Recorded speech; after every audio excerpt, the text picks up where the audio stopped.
대청역 9번 출구와 평범해 보이는 이 거리 한복판에는 대한제국 중앙군 시위보병 제1연대 제1대대의 병영이 자리하고 있었다. 교수님, 이렇게 바쁜 도심 속에서 독립운동의 여정을 시작할 거라고는 생각도 못했어요. 보통 이런 길하면 출근길, 퇴근길로만 생각을 하잖아요. 예, 맞습니다. 지금 이 자리가 바로 대한제국 시위보병 제1연대 1대대 병영터였습니다. 이 겉보기에는 평범한 거리 같지만 대한제국 군대의 흔적이 남아있는 장소이면서 동시에 해산이라는 비극을 맞이했던 장소이기도 합니다. 네. 시위대는 1895년 5월에 궁궐 호위를 담당할 목적으로 창설되었습니다. 을미사변 이후에 친위대라는 조직으로 흡수되었다가 1896년 고종 황제가 러시아 공사관으로 피신한 아관 파천 이후에 시위대가 재조직되었습니다. 총 5개 중대로 편성되었고 좀 특징적인 것은 러시아 교관이 훈련을 담당했다는 것인데요. 이런 특징 때문에 시위대는 러시아 영향권 아래에 있는 군대였습니다. 그래서 줄곧 러시아하고 대립하고 있었던 일본의 입장에서는 시위대를 견제하는 것이 당연했었죠. 당시 외국 교관이 우리나라 군대를 지휘를 했다는 자체를 처음 알았어요. 군대라는 게 원래 자주성이 가장 중요하잖아요. 그런데 어떻게 보면 그때부터 외세의 영향력을 받았던 거네요. 네, 정확하게 보셨습니다. 시위대의 창설은 원래 국방체계를 강화하려는 시도였기는 했는데 현실은 달랐던 것이죠.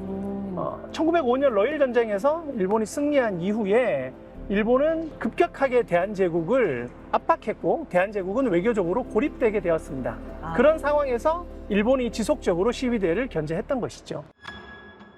이 땅은 마지막 순간까지 자주적 군대의 명맥을 유지하고자 했던 젊은 병사들의 의지로 가득했다.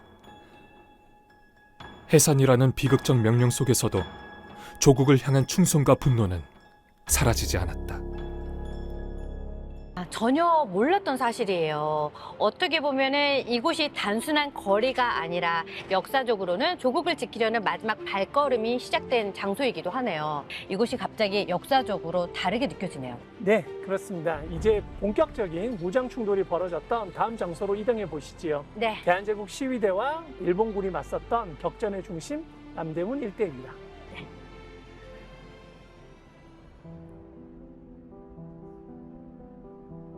이곳은 정미의병 시작을 알리는 첫 총성이 울려 퍼졌던 자리였다. 서울시가 전투지, 그냥 지나쳤다면 영영 몰랐을 것 같아요. 여기가 그러면 그렇게 치열했던 전투지의 무대였다라는 건가요? 네, 그렇습니다. 이곳은 대한제국 시위보병 제1연대 1대대 병사들이 일본군과 정면으로 충돌했던 바로 그 장소입니다. 그리고 이 전투에 도와서는 대대장 참령 박승환의 자결이었습니다.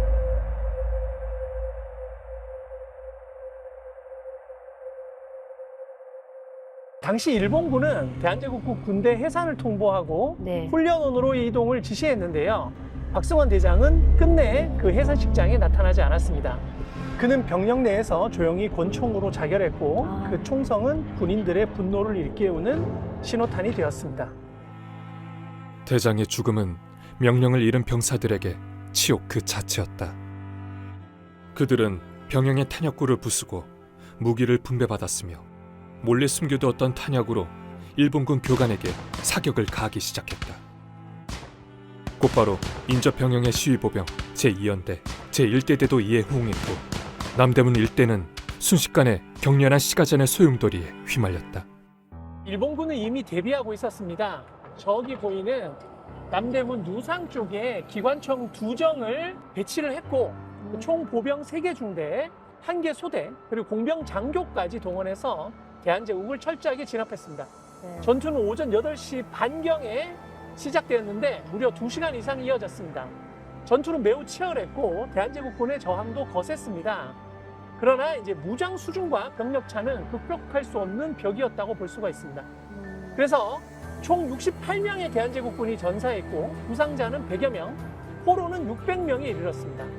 시위대 병사들은 끝까지 용감히 싸우다가 각지로 흩어졌습니다.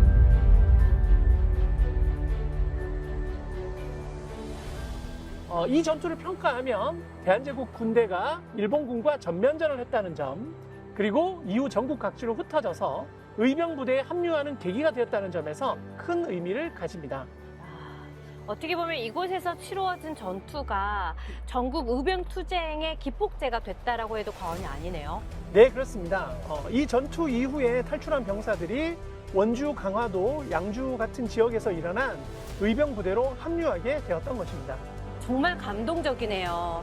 어떻게 보면 명령을 따르는 군인이 아니라 스스로 내 나라를 지키겠다라고 나선 사람들이네요. 네, 맞습니다.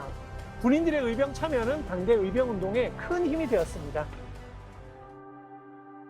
서울의 거리마다 새겨진 독립의 흔적들. 눈에 보이지 않아도 이곳에서 대한제국군의 정정신은 시간을 초월해 우리에게 말을 건넨다. 오늘의 평화로운 일상 속에 그날의 뜨거운 함성과 결기가 여전히 살아 숨쉬고 있음을 기억하며 우리는 이 도시를 다시 바라본다.